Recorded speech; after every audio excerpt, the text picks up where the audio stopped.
Welcome back to this second part of our Raytracer series. Last time we created a Raytracer that could render a sphere. So this time we're gonna render more spheres and add the functionality to move them around.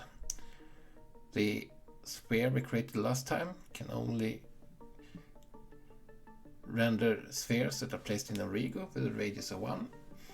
And we start by adding a new interface for shape so we can add more shapes in the future. I'm gonna add the intersect method from sphere but change the signature of it a bit, removing the sequence part since we're not using it. And then we change sphere so it implements the shape interface. Update the intersect method.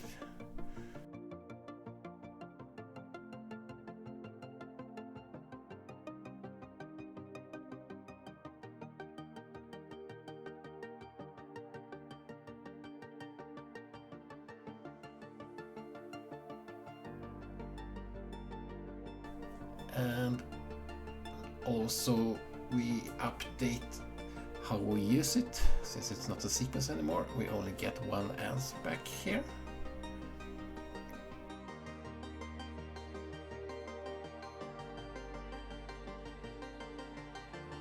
Back in our sphere file, I will add a new shape type that I will call transform shape that will take one shape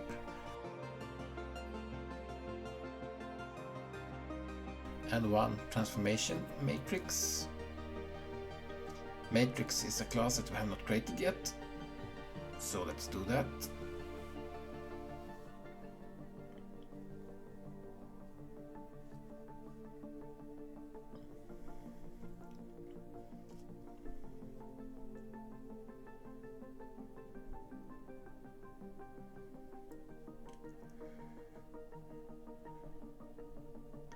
I'm gonna make the constructor of this new matrix class private, so it can only be called from inside the matrix class. And I'm gonna implement this by wrapping another matrix class that we can find in the Android X Compose UI graphics package.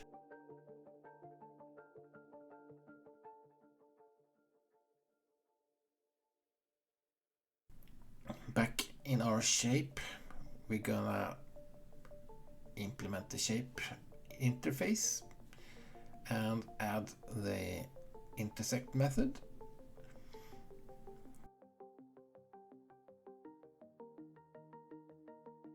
The intersect method, we're gonna call the intersect method of our shape, but with a transformed ray. We're going to transform the ray with the inverted matrix, because the matrix is for transforming the object, so we can choose between transforming the object or inverse transforming the ray. We do the later one. We add the inverted matrix to matrix and add the transform method to our ray. The transform method is just going to create a new ray with a transformed origin and a transformed normal. We create different methods for transforming points and transforming vectors because they are a bit different.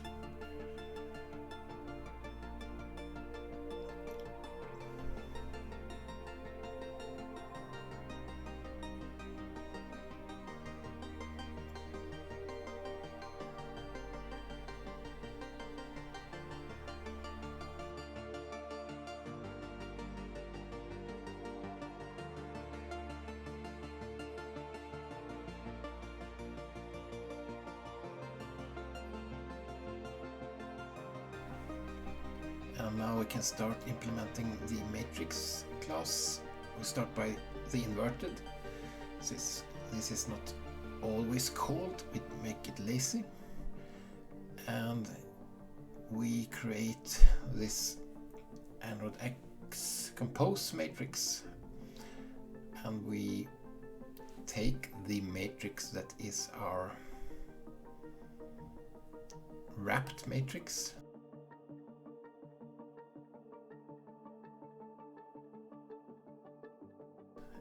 and we invert it, and then we rewrap it inside our own class, which we then return.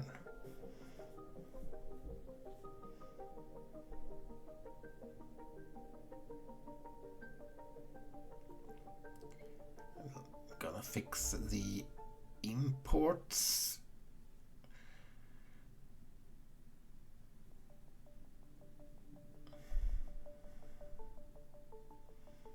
Now for the transform point, which is misspelled,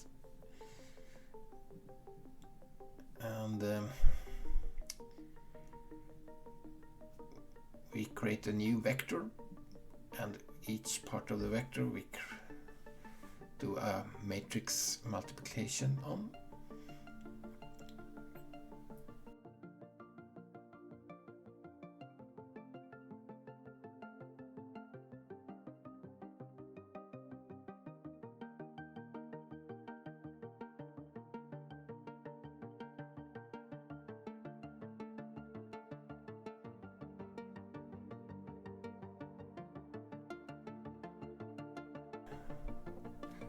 And when converting a point, we add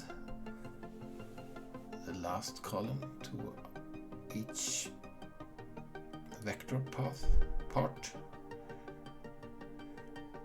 And we do the same for Y and Z.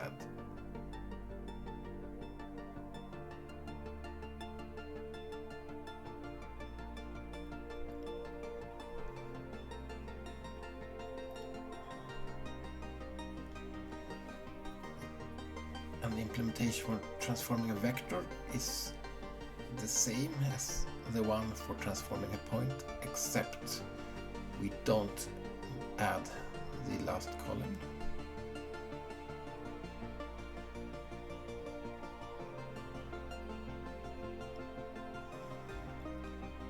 In our view model now we can create a transform shape that we take the original sphere as our shape, and we want a translate matrix to start with that will move our sphere up a bit to the right,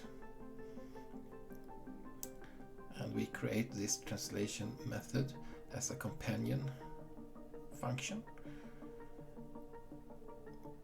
As you can see it as a constructor that creates a specific type of matrix, and we do keep creating this compose matrix that we later will wrap. So we create the matrix, call translate on it, and wrap it.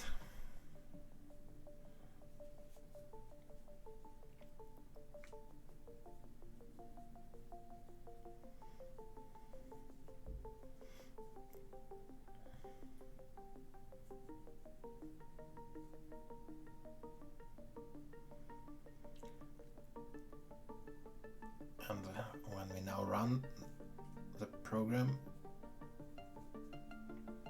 we can see our sphere have moved up to the right. Let's zoom out the camera a bit.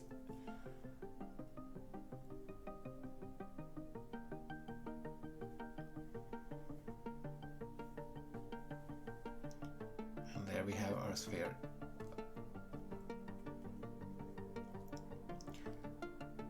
Let's add some more spheres.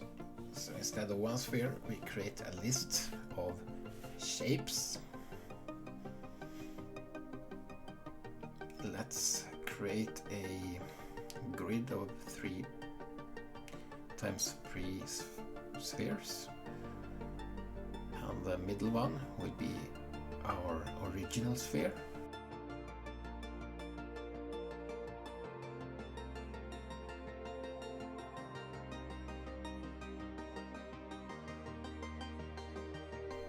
When we change the coordinates of each transferred sphere, so we move them out in the grid shape.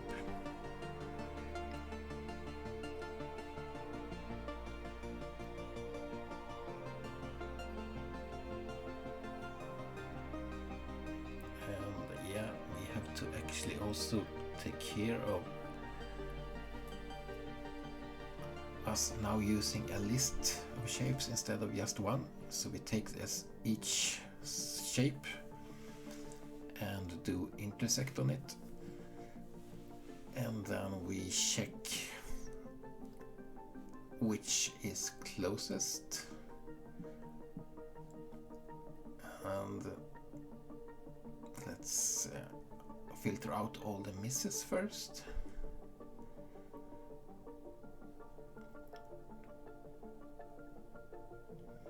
And then we compare or sort it by T, which we have to expose in the hit object.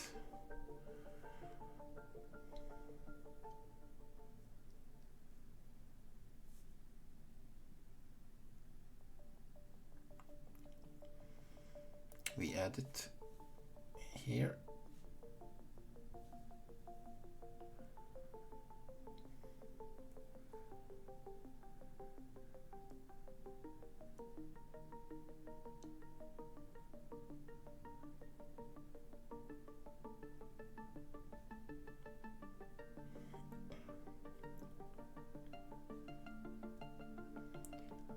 And after sorting it, we just take the first one, if there is one.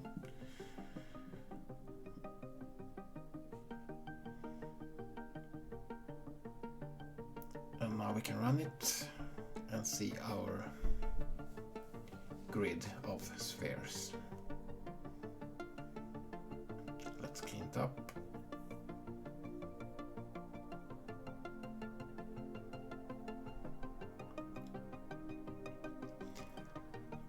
Now I'm gonna move our light source so it was positioned to the right of the middle row of our grid of spheres.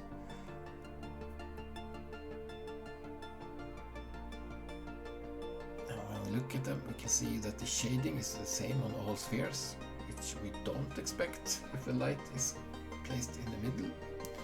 And that is because we actually also have to transform the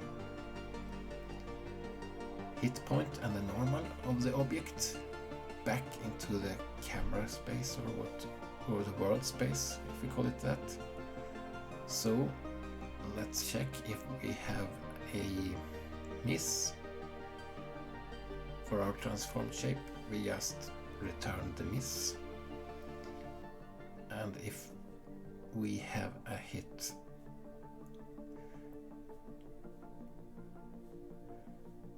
we return a transformed hit. The transformed hit will take this hit and the transform as parameters. So we create, well, let's make the intersection a sealed interface, so the when clause will be exhaustive, and we create our transformed hit and generate the parameters.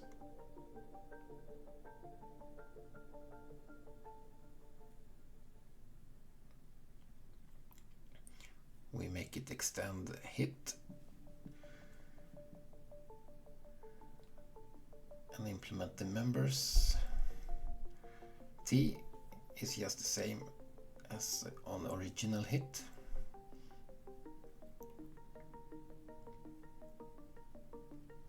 Our hit point will be a transformed hit point. So we transform the old hit point with our transform matrix. And the same for the normal, but we do transform vector instead.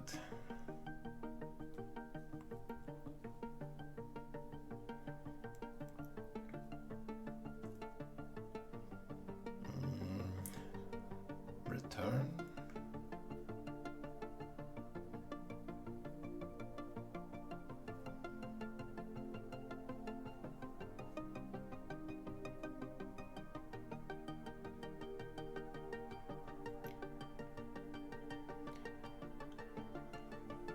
Now when we run it,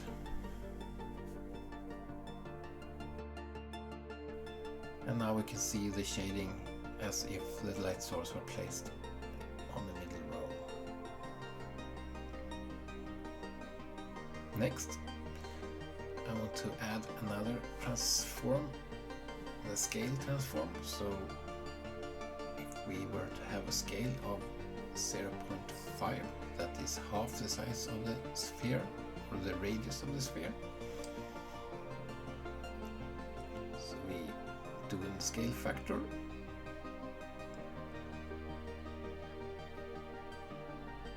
And the matrix itself will be very similar to the translate matrix. We just use the same scale factor in all three axes, but we call it scale method instead of translate. And we also have to implement the multiplication of two matrices.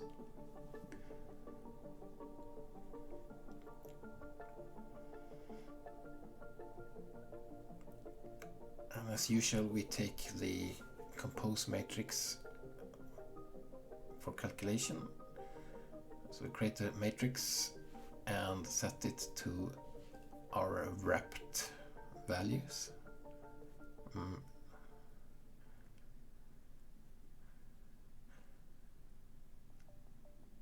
And multiply it with the other matrices wrapped matrix, and then rewrap the result.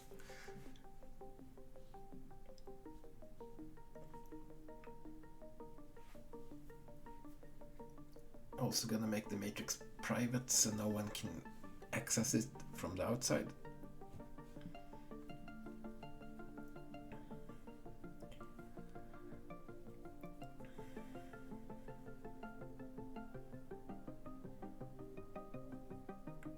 There, one scaled sphere. Let's scale them all.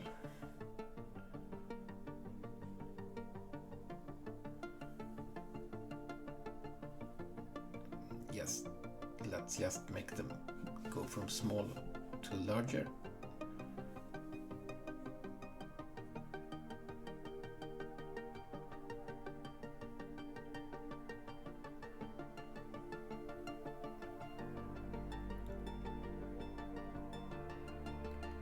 And finally, we move the light source to be somewhere up to the right.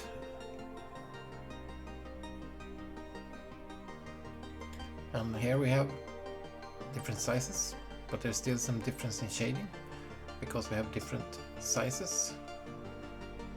And that's because when we transform the hit, we also have to normalize the transformed normal.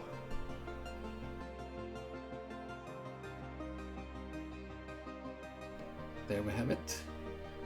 Now we can render any number of spheres. Thank you for watching.